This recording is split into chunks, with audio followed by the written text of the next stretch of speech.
What's up, guys? Today we're going to be taking a look at Anakin Skywalker's custom Jedi Starfighter from the Tartakovsky Clone Wars series. This set was released in 2015 and retailed for $40, but has since then skyrocketed in value because of the nicheness of it. It is the only Tartakovsky Clone Wars set ever made. It's a really cool design of a starfighter, and it comes with a pretty desired minifigure, that being Ventress. And I figured since Ventress would be coming out in the Bad Batch here, that I would go ahead and review this set. So without further ado, let's start off with the minifigures.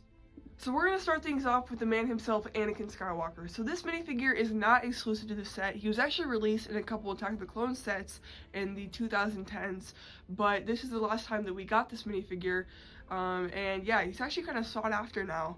He goes for around $20 to $40 on eBay because it has been such a long time since we got him as a minifigure. But yeah, I think he's pretty cool. Obviously, it was used as an Attack of the Clones Anakin, but it was also used for the Clone Wars Anakin, obviously, because in the Clone Wars, you did see Anakin kind of transform from being, like in his Attack of the Clones look to his Revenge of the Sith look, which is something that the 2008 Clone Wars did not do. But anyways, I think this minifigure is really sick. Obviously, he has his lighter robes that he wore as a Padawan, and obviously there's his Padawan braid. I think that the headpiece does a really great job of conveying Anakin's look. I also love how the hair is, honestly, it's like a perfect color for this era of Anakin. It's like that nice in-between of brown and blonde with a little bit of red in there, so I do think that that's a really good color. Is the hairpiece the best? I mean, if you imagine it kind of spiking up, it's good, but this kind of looks more slicked back, because if you remember, Anakin's hair is more of like kind of like a flat top look, actually. But a lot of people with this particular figure, they like to put this hairpiece on him, which I don't think looks horrible. I don't know if I like it better, but you know, it probably does work a little better because it has more of that volume that Anakin had around that time. But nonetheless, I don't think it's bad with this hairpiece. I really do love the printing on the robes there, and overall, it's just a great minifigure. Now for the minifigure that is exclusive to the set, that being Ventress. So this Ventress is based off of her appearance in the Tartakovsky Clone Wars, which for those of you who don't know, that is where she was kind of created. Like, she was first shown in the Tartakovsky Clone Wars, and then obviously in the 2008 Clone Wars, she was seen as well. But this is the look that they're based off, that she's based off of, obviously, because that's what the set is based off of. And yeah, I do think it works for any kind of Ventress, though, because Ventress just has a very iconic look. That, you know, obviously her being a Night Sister and all. But yeah, I think this is a really, really cool figure. It is quite expensive just for the fact that it is exclusive, and it is the only sort of realistic looking Ventress you could get, because obviously there is a minifigure of Ventress from the 2008 Clone Wars, and it has that weird sort of animated style look that they were doing at the time. So that is why this is a bit of a more expensive minifigure, because people want a more realistic looking Ventress. But like I said, with the Bad Batch, we might get another Ventress minifigure if she comes out. But yeah, really cool. I do like her headpiece. I think that's like the defining thing about this minifigure. Printing on the back of it as well. Obviously Ventress is bald, so there is no hairpiece. Pretty cool torso here with the light gray arms. As you can see, her double red lightsabers do have a special hilt that is slightly bent, because she does have a hilt like that, and then she's just rocking the black pants. So overall, I do think this is a pretty cool minifigure, and like I said, it is exclusive to the set, which is partly why this set has become so desirable over the years. So as for the droid in this set, he actually doesn't really have a name. I believe they just called him Astromech Droid. He's obviously not R2 because he's not blue and silver. He kind of looks more like Obi-Wan Kenobi's droid, just with like a more vibrant red. But I believe he is an R4 unit. But yeah, I think he's really cool. I do love the vibrancy on his coloring pattern here. And yeah, I think that he was just an astromech that Anakin used for the time being. I'm not sure. I don't believe that this is exclusive. I think that this minifigure has been seen in a few other sets in the past, just as like an astromech, which is kind of what it was used for in this set. But yeah, I do think it's pretty cool. Alright, so now we're going to be taking a look at the Starfighter itself. So this is a Delta 7 Starfighter that Anakin used in the early stages of the Clone Wars. He called it the Azure Angel, probably like a spin-off of like Azul, meaning blue, because it is a blue and white vehicle, obviously, which, by the way, this was a pretty common color scheme used by Starfighters. We saw it with Plo Koon's Starfighter, and it was a color scheme designed to blend in with the sky. So obviously, like the blue being the sky, the white being the clouds. It was more just like a camouflage tactic for a lot of Jedi. So that's why we see that with his as well. I know a lot of people get confused, like, oh, did he, steal Plo Koon's Starfighter or whatever? No, it was just a normal color scheme that was used.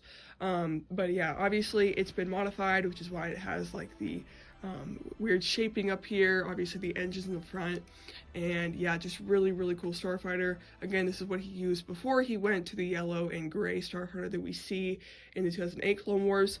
But yeah, really, really cool Starfighter. So yeah, I believe it came with about 400 pieces around there. So it's a pretty chunky ship, especially for usually like how small Starfighters are. There is quite a bit to this thing, and I really do like it. For those of you who are wondering where I got this, I actually got it at a LEGO convention, probably about almost 10 years ago at this point. I saw it and I got it for retail, which was 40 bucks, which was really a steal considering what it goes for now. But yeah, very, very cool. So basically, let's just go over the play features here. So in the front, this little cockpit can actually come off, which I don't know if this was like a feature in the actual thing, like maybe this is like an escape pod system, but the top can come off like this. It is attached through these little Technic pieces here, and it slides off perfectly fine. And then here is the cockpit piece.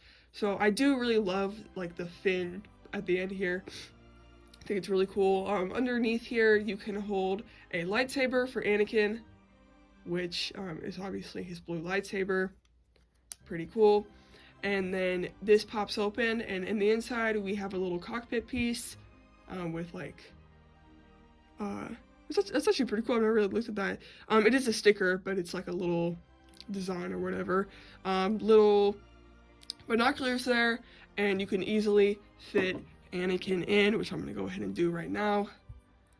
So you take Anakin and you just sit him right in there, and then the cockpit shuts perfectly fine, and you got Anakin right there. So yeah, again, I don't know if this was just like a fun play feature or if the ship actually did this, but yeah. And then to put it back on, you just attach it, and then boom, it's on.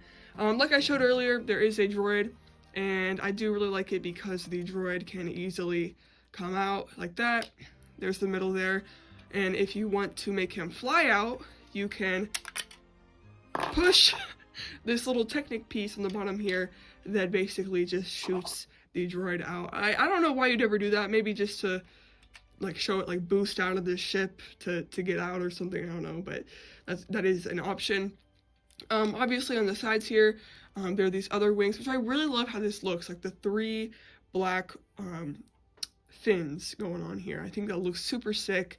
Kind of looks aquatic almost. It sort of reminds me of like the Gungan sub a little bit, just with like that blue sort of look. But I really like how this looks, and obviously there are 2 flick fire missiles here.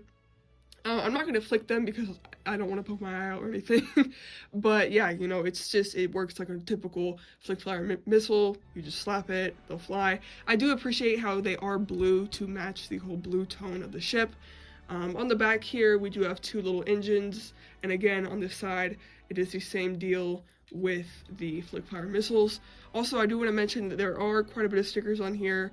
Obviously, here's a Republic sticker, which I did not place very well all those years ago.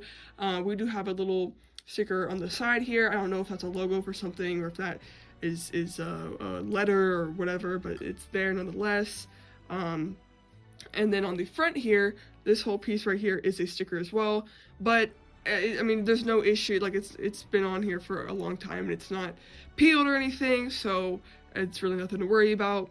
But yeah, as you follow up towards the tip of the ship, the same blue and white design carries on through until you get to this point where there are these obviously different designs, which I actually think that they really were able to get this weird shape. They were able to replicate it really well, and they did that by using Technic pins, if you guys can see. Yeah, just like a Technic pin that you snap on, and then you kind of place it on top like so. And I think it looks really, really good. They did a really good job at portraying that. And then for the front engines, which is another iconic part of this ship, they used, again, Technic pieces, and then put these, you know, black discs on it, which they also are stickered. I don't know why this one is, like, off, but yeah, they are stickered.